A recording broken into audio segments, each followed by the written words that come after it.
started just a little bit early so I can get all this set up and then so people can join in.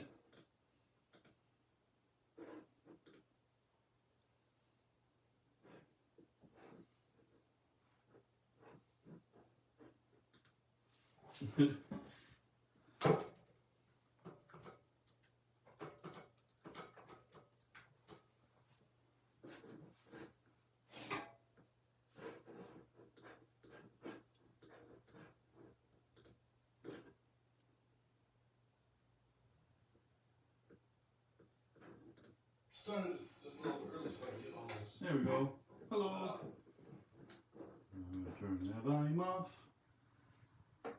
Like I said, we're gonna wait a little bit for people to show up because, well, this is the first time, and it's gonna take a little practice. If you are joining now or have joined or whatnot, if you can let me know how you found it, like did you get an alert, that kind of thing, that might help people in the future. I know there's a lot of anxiety about missing it and that kind of stuff, and it'll always be up for replay. The one-on-one participation kind of thing, yeah, you'd miss out, but I still answer questions if you type them out, kind of thing. Yeah. So I can't really friend a lot of people anymore. I'm at my Facebook max, and so if you follow me, and you might have gotten a prompt on this video to follow, go through and actually follow me. That might mean you have to hear about, my cat, my tiny boat, and once in a while my political beliefs. Sorry about that. Otherwise, I think you get you get alerted more often when I'm doing a live. Okay. So it is now exactly 7. And I like to be prompt, but again, first day, I'm gonna give people a few minutes to come in so that we're not having to go through and ask questions and blah blah blah, about stuff that we already talked about. We won't be really doing anything clay-wise today, which I hope people aren't too sad about. There are lots of things to deal with as a potter or somebody learning clay, and I want to cover some of the boring stuff early on, just so we've gone through it and you're not lacking that in your education, especially seeing that most people are more active at the very beginning of a project like this than they are towards the end. I don't want to wait till the end to do it. So we've given them 1 extra minute. Again, prompt, right?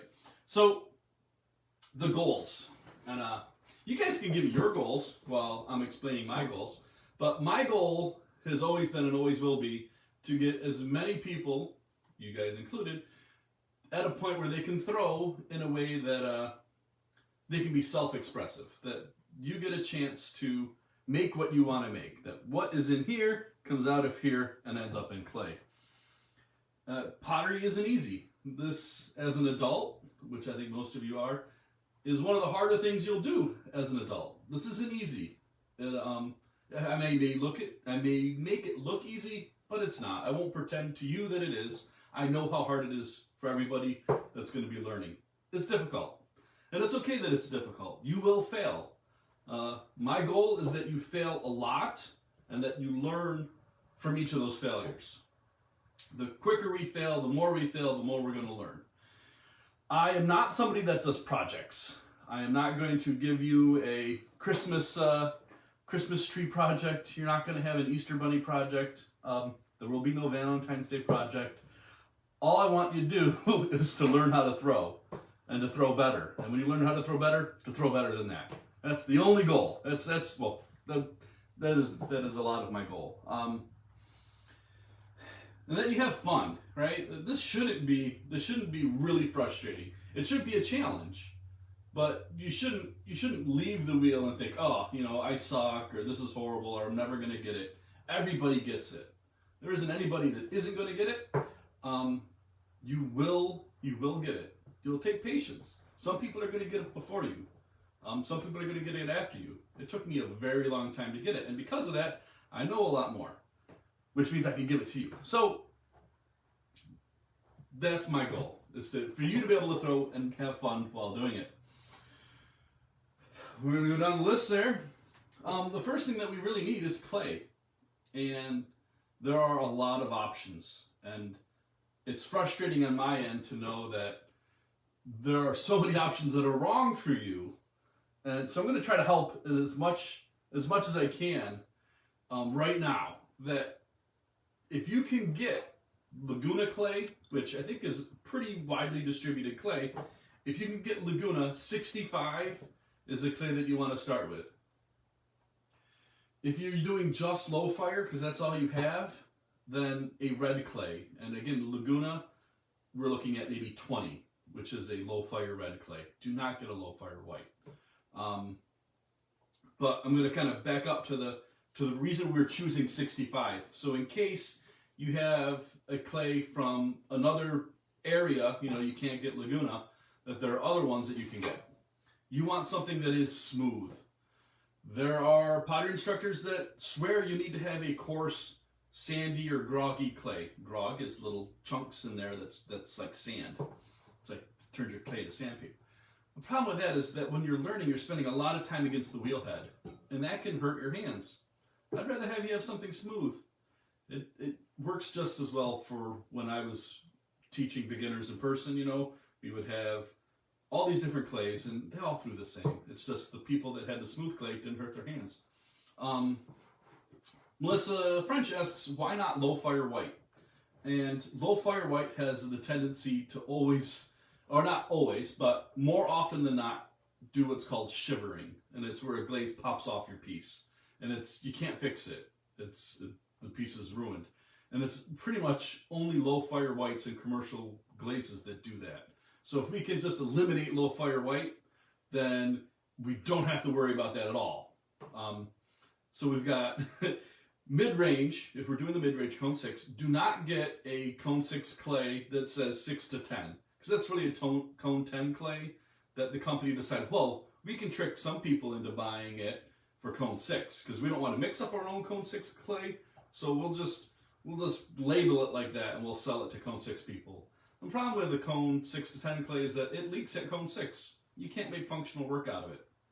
So don't get a 6 to 10. Get one that's a true cone 6 clay. Get one that's smooth. The color doesn't matter. If you get red, white, just don't get dark colors. Don't get like the blacks and the dark browns. And we'll get to that towards the safety part of it. Try not to get speckles. Smooth, red, or white, to keep it as narrow and simple as possible. No matter what company you get it from, they're all going to be pretty much the same. Once you get your clay, don't let it freeze. Freezing doesn't totally ruin clay, but it makes it so you really have to process it to make it usable again. When you buy boxed clay, you're paying for all that processing ahead of time. I mean, that's the majority of the cost of the clay, is the processing. So try not to let it freeze. Keep it warm, and prep what you're going to use. Don't get it all ready. Don't make 100 balls and then only use 5 and then wait, another week to use the rest. Prep what you want.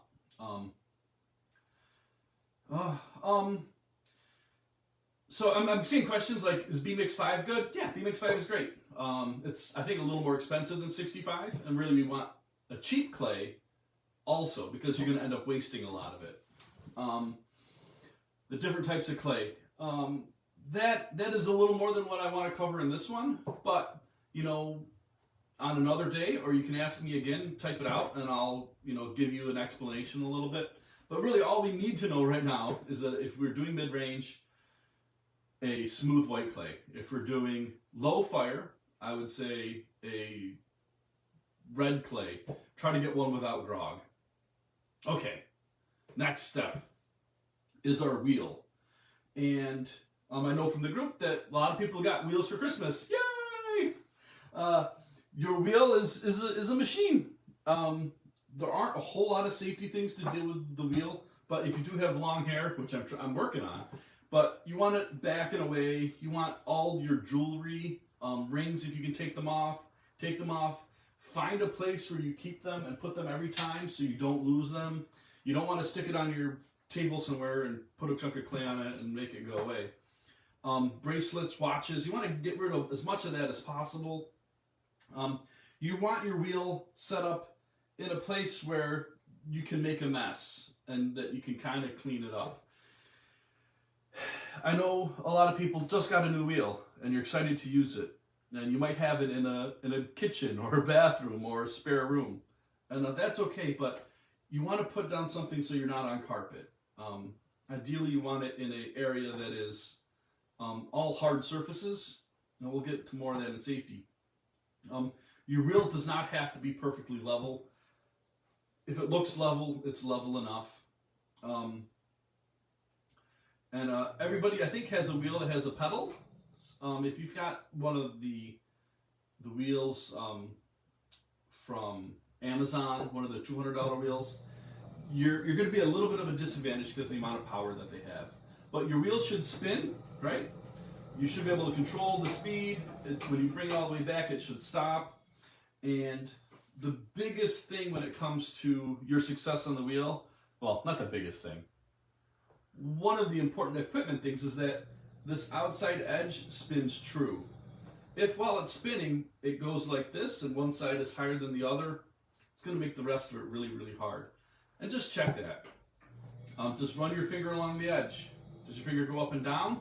If it does, we're going to have a little more of a problem. The other way, is sideways. That doesn't make any difference. Then we're going to go through the tools and we'll talk about bats with that kind of stuff too. But that's the wheel. Some of you will have bat pins. That's these little knobs here. They hold bats. If you don't have bats, take them out. If you have bats, that's great. We're going to talk about what bats to use for what kind of stuff. But you want to make sure that you have bats if you have a bat pin. If you don't have bat pins, that's fine. But don't throw on a wheel head with bat pins exposed like this, because if you hit your hand, you can do a lot of damage. The next thing that we have are tools. So the first tool we'll talk about are our bats. And we have a few different styles here in front of me. The cheapest and the one I would suggest you get is a masonite bat. They are like a hard press board. You don't have to do anything to them. I would say if you're in a community studio stuff, put your name in the middle. You don't have to seal them. You don't have to do anything to them, just as is. You will find that as you use it, it'll cup a little bit. Just put the domed side up, and you're good. Other bats. We have the Plasti bat. Amico made these at one point. I don't know if they still do or not. I think they do. They are a slightly textured on one side, smooth on the other side, piece of plastic with some holes in it. These are more expensive than these, and they do different jobs. If you're going to be throwing, like we are practicing and stuff, they work fine. Another one would be your waffle bat. I believe this is Creative Industries, or I guess it's now Speedball.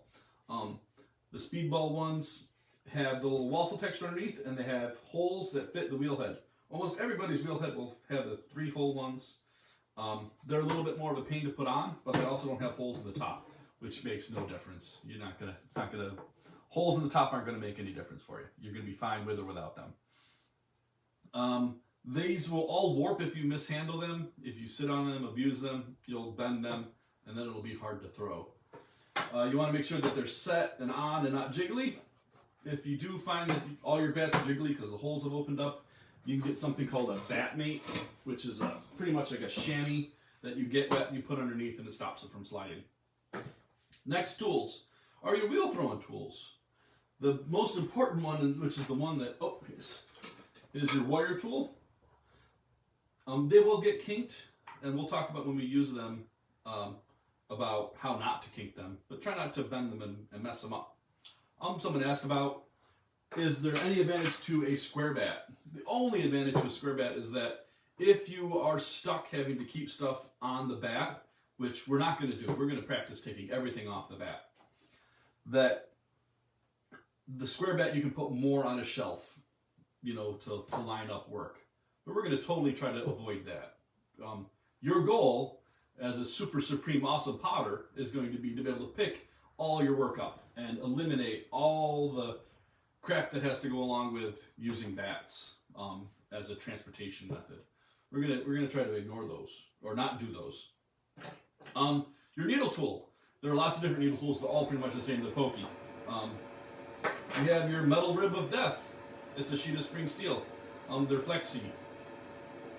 These are what we use to scrape the slip off the outside of the pot. And for shaping, you have your wooden knife. It's got a pointy side, and pretty much that's all we'll be using. And these all come in a beginner pottery tool set. If you don't have them, you can get these tools individually or just buy the whole kit. We have a sponge. Now, my sponge is on a stick, and on my list of things to do here, I'm going to give you a whole post about links about where to get the tools, where to get bats, stuff like that. And on it will be a link on how to make your own sponge on a stick. You can use a regular sponge for now, it's not a big deal. But later on, you're going to want it on a stick. Really, I didn't know they came in different sizes. This is the generic beginner pottery toolkit wire, and it's pretty much the only one I use, it's the only one I need. We have 2 ribs. Now, you will find in these pretty ribs, there are Cheryl mud tools, and they're pretty. There's red ones and blue ones and yellow and green, and there's all the different shapes and sizes. And that's how they get you. That's how they get you to buy more of them, is that they're cute. And you get little red ones, and they're all soft and flexy, and they're fun to touch. But you don't need them all. You really don't. I promise. I promise that if you just get these 2, you'll be happy. You don't need them all. So this is a yellow 0. It's the smallest size, and it's yellow, which is kind of squishy. It's not as soft as the red, but it's still flexy. So yellow 0 and a green number 1 are the only 2 that you really need. The rest of them you can get for fun. Michael Shuttle's a really nice guy. Yeah, that's my heater. I'm in upstate New York. Sometimes I turn it off during, like when I record stuff for permanent. But this is a live stream. Things like that happen. We have 2 trimming tools. They're pretty much the only ones that you really need. You've got your bird head tool, or some call it a pear, which is, looks like a bird, and a double-ended trimming tool, which has got a square end and a round end. These are going to be later on in the process, but you'll need to have them at some point. We need big sponges. These are grout cleaning sponges. Get yourself a couple. You'll always lose one, and then you'll have a spare. They come in groups of 5, so you can get like a group of 5 and then hide some for later on. But this is what you'll be doing most of your cleanup with. Additionally, you'll need boards. And I don't really have any boards here right away, but you need a board to put pots on. Now, if you're only going to make 3 or 4 pots at a time, you only need, a 1 by 1 foot by 1 foot board. If you're going to make a bunch, you need a bigger board. As a beginner, hopefully you can find scraps around. Maybe you can steal some from a family member or neighbor. Be like, hey, do you need that wood? It's mine now. And you're going to put your pots on these, so you're going to need a few of them. You'll need like plastic bags to cover stuff up. Later on, we'll talk about other ways of keeping work wet, but a plastic bag at the beginning is great. A bucket. So the buckets that I like have a sharp edge. You will find buckets that have a rounded edge. Hi, Lynn, I'm an upstate New York too. We're going to do scraping our hands off on the edge of this bucket. So if this bucket has a sharper edge, it's going to be better for scraping. Round edge, it just kind of smears it. So look for, and we don't want it too big either. If it's really tall, then you have to like get in to get water. So I think this is a 1 gallon or 1.5 gallon bucket. These work really good. What else I'm looking around? You're probably need a 5 gallon bucket to store your scraps in. So if you've got any kind of random bucket around that's a bigger bucket, we can use that to put your your messed up clay in. A collection of crappy towels are good. I try not to use paper towels, just because of the waste. And you don't want to use a dry towel. So if you get a bunch of clay on your towel, you don't want it to dry up and use it again. We'll talk about health and safety stuff. You'll want a couple hand towels. One that's brand new and one that you're going to clean. It's my heater. If it's really that loud, I can come up with other ways of doing this, but I've not really had issues before. Yeah, it's my heater. If you're in a space, you'll want a mop that you can mop with. If you have, if it's a small space, you can kind of get away with sponging the floor. But if you're in a bigger room, you'll want a mop, and get a decent sized mop. Yep, you can mix different clays together, and I'm hoping some of you guys have kilns. Maybe you don't. That's I guess a bigger kind of tool. Is our kiln. That'll be enough for now. We might talk about other stuff as we go a little bit further for some things, but that's enough to get us going. And the last thing, I think, the most important thing for me, for you, is for you guys to be safe. And I went through a lot of my college experience without being safe because we weren't taught. There are a lot of studios that don't teach it enough, and in the end, then we have a group of people that think it's not important and will challenge and fight about being clean when really it only affects you and the people that are also in your space, that in your home, and it affects your family. It's important that you keep things clean. If you've got dry clay and you squish it up, it ends up becoming dust. And my biggest health concern for me in my studio, the longevity of my life, is ceramic clay dust. For every bit that I breathe in, it's in forever. Once it gets into your lungs, you can't exhale it. The shape of the particle gets lodged and you're stuck with it. So if you're doing this in your home, then you're constantly living in it. So it's really important, if you're doing this in your living space, that you're diligent with cleanup. When you're done throwing, wipe everything down, bring out your sponge, and dry it off. If you dry it off, all the haze goes away. What you don't want to do is, you're done throwing, there's stuff all over the floor, and you just walk out of the studio. So when it dries and you walk on it, it becomes dust. You don't want to re-wear your clothes. If you've got dry clay on your clothes are just constantly grinding up and turning it into dust. If you have towels that have dry clay, that will make dust. Canvas. There's no reason to put canvas in your studio. Everybody in college was taught to put canvas on your tabletop. There's no reason for it. There's not one reason to put canvas on. And so don't fall into that trap. Just remove everything soft from your studio. In my studio now, I've gotten rid of every soft thing except for my hot towels to dry my hands after I've washed them. My stools all have vinyl coverings. My chair is vinyl. Everything is something that I can wipe down. Because I want to live as long as possible. And I'm hoping that you guys can also live as long as possible and be safe through just cleaning up when you're done. It's not hard. And everything that I've worn, everything that gets dirty, towels, I pretty much only try to dry my hands. I don't use them to wipe dirty hands on.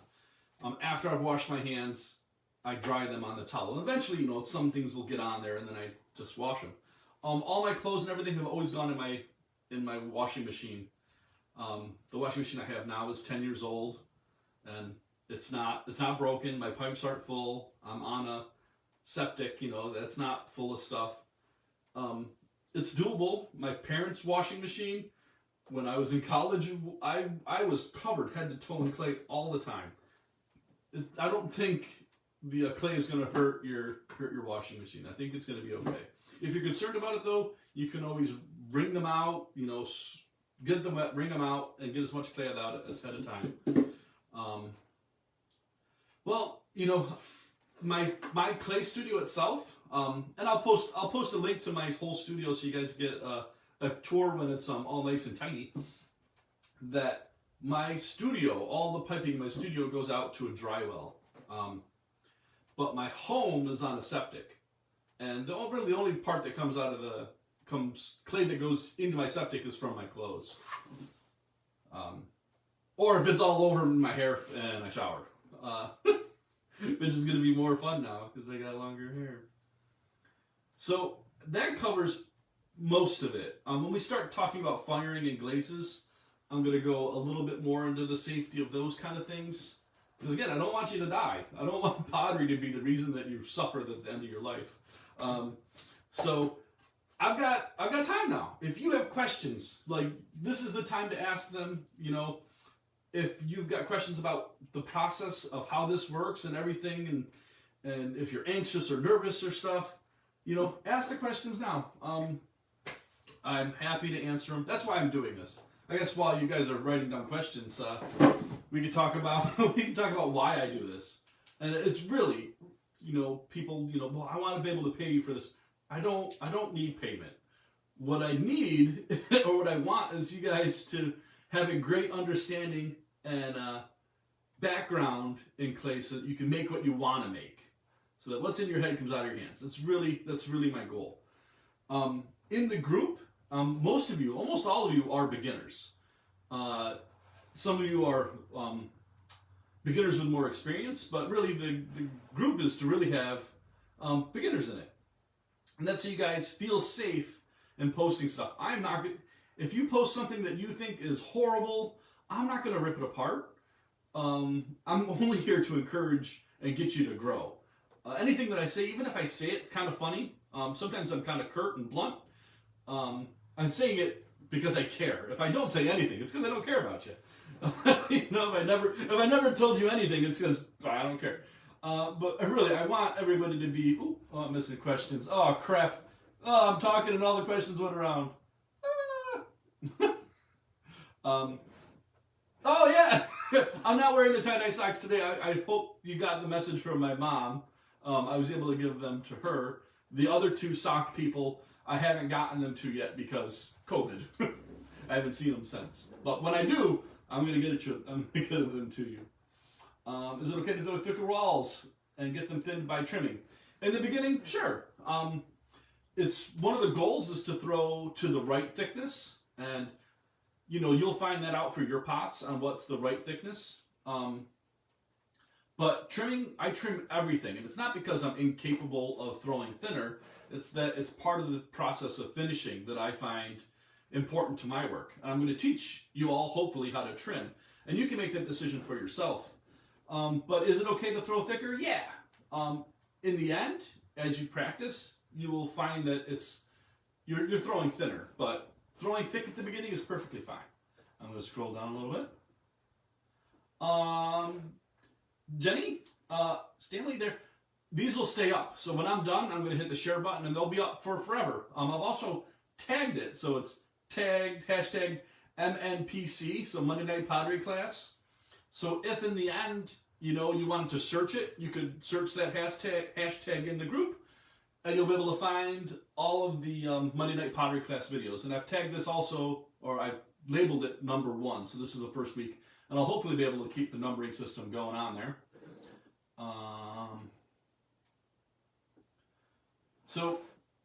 Jessica asks about throwing thicker on one side than the other. And it's typically because it's not centered. For questions like that, if you guys post a video, makes it super easy for me to pinpoint where it's going wrong. And we haven't quite got to that part yet. We'll start next week. I'm going to give you all the links for the throwing videos and stuff ahead of time, so you guys can watch them, and then I'll do it in real time so that we can have a discussion. But, you know, there's so many reasons that one side could be higher than the other, and we're going to talk about that. How do I know if a pot's vitrified? That is a deeper question, and that's, I would say, a little beyond the scope of this group. We're going to be talking about it next Sunday in Clay Buddies. I'll be showing how to make test bars and stuff. And I suggest if anybody here isn't a member of Clay Buddies, then you join that. It's a much bigger group. I can see it's a little more intimidating, and that there's a bigger range of people, and not all of them are nice. But in any group, we're going to have people that are like that. Some people hate me. Some people think I'm not nice.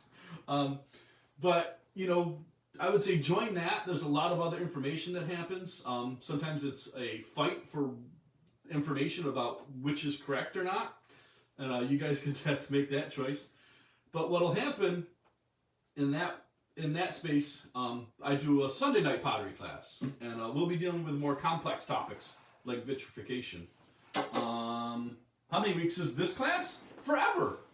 It's all year round. Well, what happens is people get excited at the beginning and participation is high, and then as the weeks and months go on, people lose interest and they don't participate as much. It happens. That's okay. And as people's participation stops, mine starts to wane as well. So if people keep participating and keep doing the things, I will keep on going. It's for you guys. So if you guys aren't participating, then I slow down. But I'm always here to help. Where to dispose of clay water? I'm going to go one at a time there. I want to say your name right, and I got to look at it. Harini? If you can help me out there, I want to say it right if I can. I take my clay water and I dump it out in my yard. So, you know, because I live in rural upstate New York, that I can toss it in my yard. You might live in a city or something, and it's pretty inert. It's not like it's not gonna ruin anything. It gets washed down the storm drains anyways. Our treatment plants are capable of dealing with it. So however you normally get rid of stuff like that, you can get rid of it. That's okay. If you've got a yard, the stuff that we throw with isn't gonna hurt your grass or your yard at all. You might want to put it in one spot so the dog doesn't walk in it or something. Can I wash my clay hands in an indoor sink? I would, if you had to use your normal house plumbing, I would set up 5-gallon buckets. I would have 2 of them. I'd have one for the initial washing, one for rinsing, and then you can wash in the sink for the whatever little bit is left. And then you would take that, and when it gets full enough, you would toss it. But yeah, you don't want to do all your cleanup and put it in your sink. That's going to end up being a big mess. Can you explain the safety concerns when compared to sculpting? Anytime you've got dry clay and you crunch it up, that's an issue. Dry clay is the health concern, and that's for sanding. Anything that is dry and clay is potentially bad. Just don't do dry clay stuff. That's easy. And should the space be ventilated? If you can open up doors and windows while you're working and stuff, it's great. I can't. Like, if I open my doors and windows, I will freeze. Which is why I try to take care and keep my studio clean. Maybe I don't want to make it sound like you're gonna die. Because you're not. It's not going to be an instant you've breathed some clay dust and you're dead. But for me, starting when I was in my teens, that if I want to do this for the rest of my life, I need to take precautions early on. Don't wait until you're 60 to start caring about the stuff. Care about it now. If you keep it clean, you'll be fine. You don't need an expensive filter. You don't have to, have fans blowing all the time. Just try to be careful with cleaning up. And cold space in winter. Keep it warm. If you've got a heater and you can insulate the space, I would say keep it warm all the time. You don't want your clay to get frozen. You don't want it to fluctuate too much if you can help it. You don't want your glazes to get cool because they'll crystallize. They won't freeze, but they'll crystallize. If you can keep it at a constant temperature, that's usually the best for all the materials. Do I get annoyed with you asking questions? Absolutely not. Not at all. I love questions. If you didn't ask questions, it'd just be me talking to myself, which is kind of weird. I mean, I'm doing this one-on-one right now, so you can ask a question and I can answer it. That's the best way to do it. Rainy. Ha, rainy. I think I got it. Rainy. Showed my clay ball.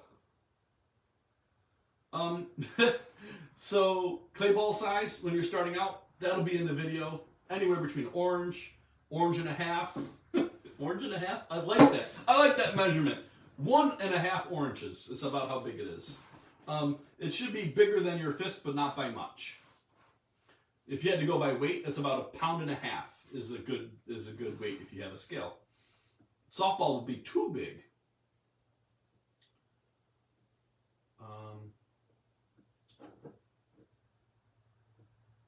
Well, the problem with HEPA filters and stuff is that they have to move the air to make them work.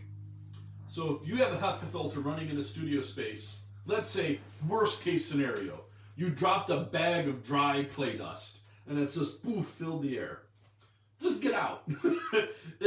If you have it in the space and you've got a filter or a fan or a heater and it's just blowing it around, it's constantly keeping it up in the air. A filter has to move a lot of air and has to filter efficiently for it to be effective. And I'll say I had a student who was in dust collection, like that was their job. They built a business on it, and we had a lot of conversations about dust collection. And you might have a HEPA filter, but unless it's in a HEPA machine, one that's got proper seals and everything and a way to dispose of it, then a HEPA filter doesn't really do anything. And it's best not to get it, not to generate the dust in the first place.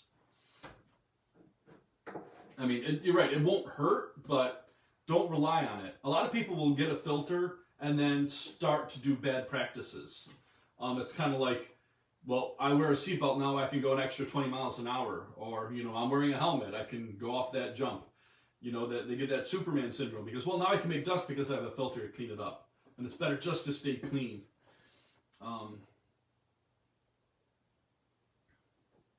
Yeah, I'm gonna do glazing, and I'm gonna talk with Clayscapes again on if we can set up like little groups or packs that people could get, especially if you guys are doing cone 6.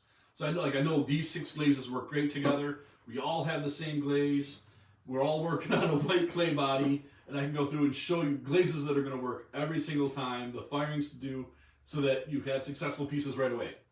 But that's way down the road. Let's not worry about glazes yet.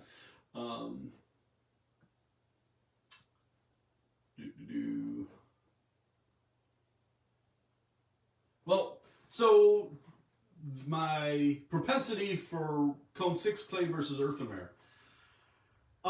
Earthenware glazes are made to fire to about like cone 4, or cone 04, which is lower than 4. There's like a center point and then it goes higher, lower kind of thing. And 04, there isn't a low fire clay that vitrifies at cone 04, which means anything that we make can absorb water. And if it can absorb water, it can also absorb tuna juice and milk and, pork marinade. And when it goes in there, it ends up rotting and smelling and becoming a black ooze until it leaks out into your food or onto your counter.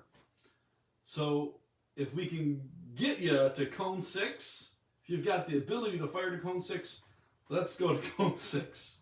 Otherwise, you're having to fire like the low fire clay, the earthenware clay, to cone 1. And they don't make glazes for cone 1 earthenware. They only make it for 04. So then you get in this little donut hole of not being able to do anything that is really functional. Temperature range, I like mine at 68 now. When I was younger, I could deal with 58 and I'd be okay. But I'm old now and I'd like it warmer.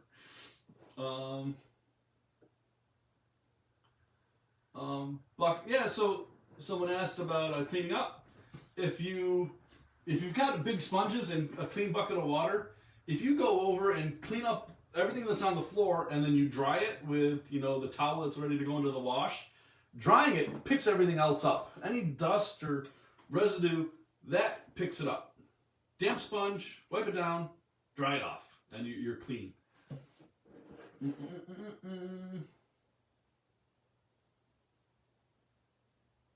No, you can wash it. And Israel, I posted, or we commented a little bit earlier. Yeah, you can put it in the dish, or you put it in the dishwasher. You can put it in the regular washing machine. I have for forever.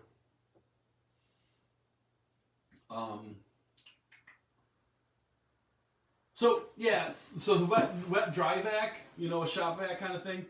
If you have it in your space, shop vacs are leaky machines. They're not made to deal with hazardous dusts.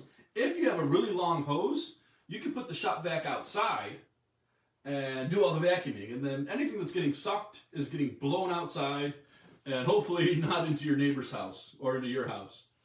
And that will do it. I do shop vac mine wet, so I'll spray down my whole floor and shop vac it and suck it all up while it's wet. Clayscapes glazes are, I mean, they'll ship them everywhere. And the reason I prefer Clayscapes glazes is I kind of work at Clayscapes. Some of the glazes are actually ones that I designed. And most of the glazes, there's a few new ones that I don't know why they made them. But, you know, we haven't had a whole lot of contact this year. The normal glazes that have been around for years really have had tens of thousands of pots glazed with them that I've been in the same room as. You know, that I've seen tens of thousands of pots of glazed with these. We know every problem that can go wrong with them, how to fix them, what's going wrong, and they're just so reliable. I see other glaze companies, you know, people will post, well, why did my glaze do this? And it's like, because that's a shit glaze. Like, there's no reason they had to put that much clay or not enough clay or that much lithium in the glaze. And it's causing all these issues. And the other companies don't seem to care. Clayscapes always cares. Don, the owner, was a potter. He supported his family for 15 years as a production potter. He knows how horrible it is when glazes go wrong.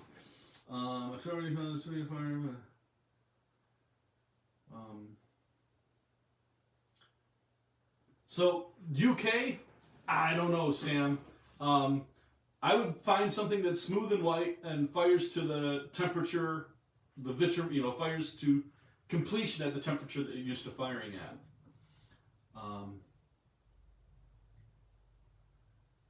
Yeah, Tina, we're going to go over that. I'm going to post a bunch of videos. Probably tomorrow morning I'll have all the links for all the things for my beginner reel throwing and all that kind of stuff that you can go through and look at. And then as we go, you can post videos of yourself throwing. We could do it live, that kind of stuff. But we'll talk about that next Monday.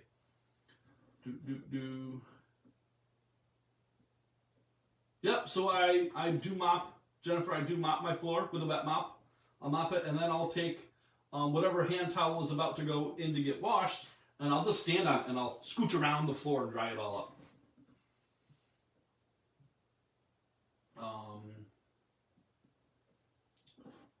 And I think we caught up. Yeah. So that's it, guys. For the most part, the Monday night pottery class stuff will be about an hour long. It may be longer, it may be shorter. I shoot for about an hour worth of content. Like, that's the goal. Yep, we'll talk about the kiln firings and all that. I mean, it's beyond the initial scope of what this class or what the group was for, but it's important enough. And rather than arguing with somebody that, you know, says you have to once fire, that's the only way to do it. If you don't once fire, you're stupid. You know, we don't want to deal with that. So we'll do it here so that I can give you what I think is the best way. My way isn't the only way, but it's the one that I think is the best. I wouldn't tell you the one I think is dumb, but I'll tell you which is what I found is the best. I haven't tried opulescence glazes. We were next to them at one of the Ensicas. They're really nice people, but you know, with no experience actively using them, I don't know. They're not one of the companies that I hear a lot of complaints about, though, which is good. Yeah, Colleen, we're gonna go through all of that. We will, if you already kind of know how to throw, we'll make you a very effective thrower. That's the goal. But you know, it's gonna take practice, and take a healthy dose of self-criticism too. Any last ones here? Yeah, no problem, guys. Really, this is this is my way of being able to give back. You know, I've been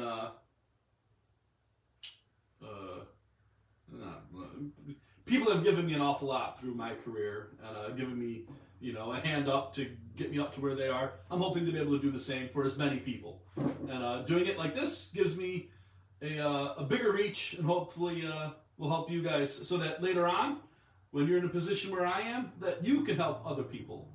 And rather than putting it behind a paywall or making it so that, you know, people with, I mean, granted, you have to be on Facebook and have internets, but it's as cheap as I can make it, besides just going over and actively going into people's houses and saying, oh, you gotta do this. I know pottery is an expensive hobby, but this makes it a little bit cheaper, I hope.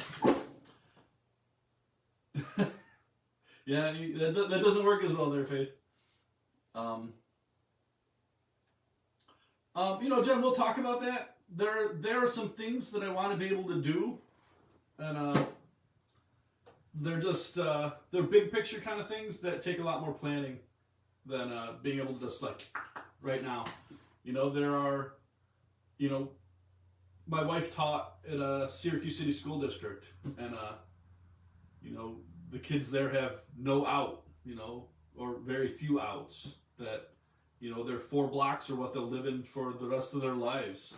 You know, they're kids that are 12 years old that, you know, haven't gone more than a mile away from their house.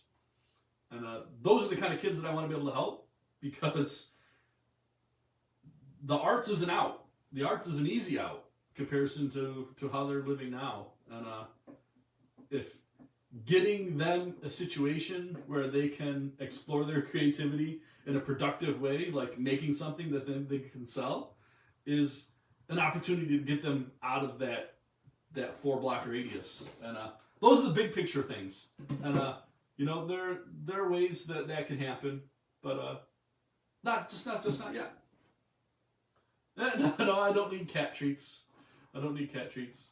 And you know, in the end, really, it's, you know, if you have the ability in your area, your sphere of influence, to help somebody else out, do that. Help them out. Give them an opportunity. You know, I'm trying to think. Like, if you plow snow, if you're a snowplow driver, plow some people who don't pay you. Be like, hey, do you need your? I see that you have never shoveled your driveway. Do you need help? Plow their driveway out. Stuff like that. Yeah. I mean, I don't know where I would have been if I didn't do clay. I wouldn't be doing this. Yeah. Clay it forward. Okay. That's our time. I know there's, I don't know why there's several clay buddies. It's the big one. I think it's got 40,000 members. It's the big one. The other ones, I mean, I think one was made out of spite, so somebody got kicked out of that group and decided, well, I'll make my own clay buddies. And there was actually one that was formed before the big clay buddies. And it happened independently, that the person that started the big one didn't know about the other one. It just happened. Well, I don't know, do you guys trim cactuses in Florida? Like, dude, like, trim somebody's cactuses. Again, you know, next week, be ready. What's going to happen next week? I will have given you a bunch of links of all the beginner throwing stuff. Hopefully you will get a chance to watch them. And then I will do the beginning throwing class, almost word for word, on the wheel. If you've got questions, you can ask them right then. I'll help you. And then, I mean, I don't give assignments. I'm not going to give you like, oh, you've got to do this for next week. But I'll give you a suggestion, you know. Do this many things, cut them in half, show the examples that you did. If you're brave and you're not shy, you post them. If you're not, that's okay. If you did the work, then you're learning. That's the good thing. And we'll deal with all that next week. Okie dokie? Okay. Bye guys. It's been fun. This is gonna be a hoop. I'm excited. Hope you guys are as entertained as I am. Okay, bye-bye.